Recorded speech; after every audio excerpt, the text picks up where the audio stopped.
আপনারা জানেন আমার আব্বু 2014 সালের 18 জানুয়ারি শহীদ হয়েছেন। আমার আব্বুকে নির্মমভাবে হত্যা করা হয়েছে। আজ 11 বছর চলছে। দীর্ঘদিন যাবৎ তারেক রহমান আঙ্কেল আমাদের পাশে ছিলেন। তিনি এতটা নির্যাতিত হওয়ার পরেও আমাদের পাশে ছিলেন, আমাদের খোঁজ খবর রেখেছেন, সর্বদাই আমাদের পাশে ছিলেন। তিনি আমাদের অভিভাবকের পালন করেছেন। আমরা চিরকৃতজ্ঞ ওনার প্রতি। আমাদের কৃতজ্ঞতা আর দোয়া ছাড়া কিছুই নাই দেওয়ার মতো। আপনারা তো জানেন 2014 সালে আওয়ামী লীগ সরকারের সন্ত্রাসীরা আমার আব্বুকে নির্মমভাবে হত্যা করছে। আমাদের কাছ থেকে চিরদিনের জন্য আমার বাবাকে কেড়ে নিছে। আমাদের বাবা ডাক্তার বন্ধ করে দিয়েছে চিরদিনের জন্য। When someone asked me about my father, I can't control my emotions.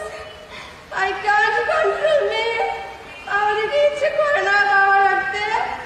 কেন তারা এমনটা করলো আমাদের সাথে?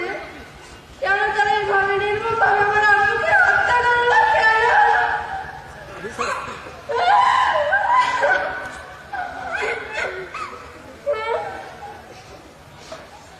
আমি আমার আব্বুর হত্যার বিচার চাই।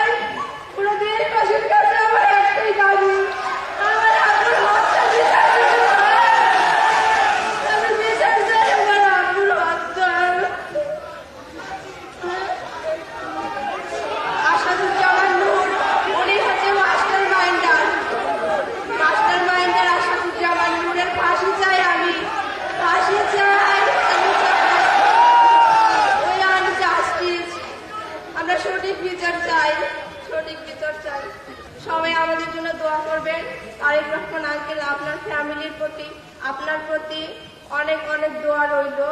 আমি আমার হৃদয়ের গভীর থেকে আপনার জন্য দোয়া করি। আপনি দেশে ফিরে আসুন আমাদের মাঝে। আমরা আপনাদের সাথে আছি। আপনারা আমাদের সবসময় খেয়াল রাখবেন। আমরা আপনাদের সবসময় পাশে থাকবো। আমরা সবাই মিলে নতুন একটা দেশ গড়ে তুলবো ইনশাআল্লাহ।